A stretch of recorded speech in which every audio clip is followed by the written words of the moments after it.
Yes, thanks, dear Minister. I have basically two questions. First of all, on the economic consequences of the current crisis and especially also the social dimension. We can see that many Europeans now are living in energy poverty and that a lot of citizens have problems paying their living costs. So I would like to ask you, from the perspective of the Irish government, what do you think, how to address the enormous also social consequences the current crisis has on many citizens in Europe, also taking into account that the fiscal space for some of the member states are limited. So would you support additional European measures to address this issue, and if which ones would you prefer? And the second question is on taxing. There I would like to ask you to elaborate a bit further on how Ireland is adapting its corporate tax system in response to the OECD agreement. You already came up with an answer to my colleague Schuster on this question, but maybe you could become a bit more concrete in the second round on this topic. And I would like to ask you if your government supports the recent Unshell proposal we are discussing right now. So firstly, entirely agree with the analysis that you have offered regarding the imperative for governments to be aware of the impact of our current economic challenges on those who are at risk of poverty, and particularly those who are at risk of energy poverty. How can we do it? It is through a mix of policy measures that are both targeted to help the economy collectively, because we need to build confidence in the ability of economies to respond back to this energy shock. But then there must be targeted measures for those who have the greatest risks. So here in Ireland, we have put in place some general energy measures. For example, we have reduced the cost, we've reduced excise levels on certain fuels, with a particular view to how we can support smaller businesses, and we can support, for example, hauliers that are very important for a small economy, an open economy like Ireland. But we've combined this with a number of additional payments to households that are already at risk of fuel poverty. In terms of the European dimension to all of this, the best way, I believe, we can unlock the ability of Europe to respond back collectively to these kind of challenges is by the very prompt implementation of the Recovery Fund.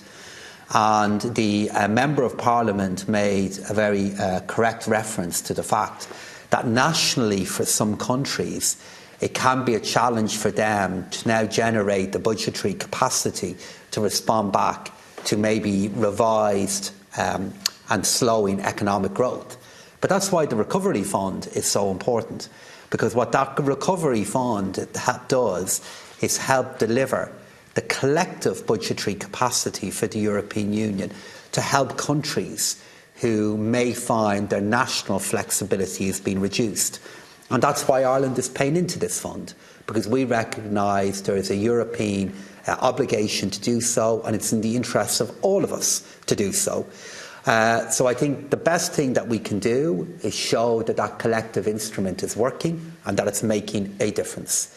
In relation to the Unshell proposal that the Member of Parliament referred to, I think what you're referring to there, as I understand it, is the directive that's been brought forward in relation to the efforts to tackle the misuse of shell companies, and all of the work that we have underway at the moment in relation to the ATAD directives.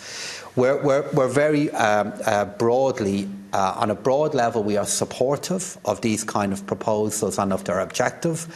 And as the committee may be aware of the 80 jurisdictions that have currently been reviewed, Ireland is only one of a small number of countries that have now been found to be fully compliant by the new requirements for international best practice that have been brought forward by the Global Forum on the Transparency and Exchange of Information for Tax Purposes.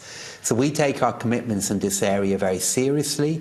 At the same time, I do think it's important that this kind of legislation needs to be proportionate, where these kind of arrangements are in place for legitimate and for bona fide purposes. I think this should be recognised, but where they're found to be these tax arrangements to be in place for reasons that we now consider to be inappropriate, then we need to take action, and some of this action is best taken at European level through these kind of directives. Our French colleagues, through their presidency, are very active on this. 3 meetings on this directive have now taken place since the start of March, and we're going to engage constructively in it. Because we think a balance can be found, and we want to play our part in finding it. And then in relation to concretely the role that we're going to play, so just to reiterate what I have said in our national parliament, that when and if, and I believe when, agreement is found on the minimum effective tax directive within ECOFIN, Ireland will bring forward that directive then through our budgetary legislation in line with the commitments that we have given. So we were looking for and making the case for certain changes in the draft international agreement there last October.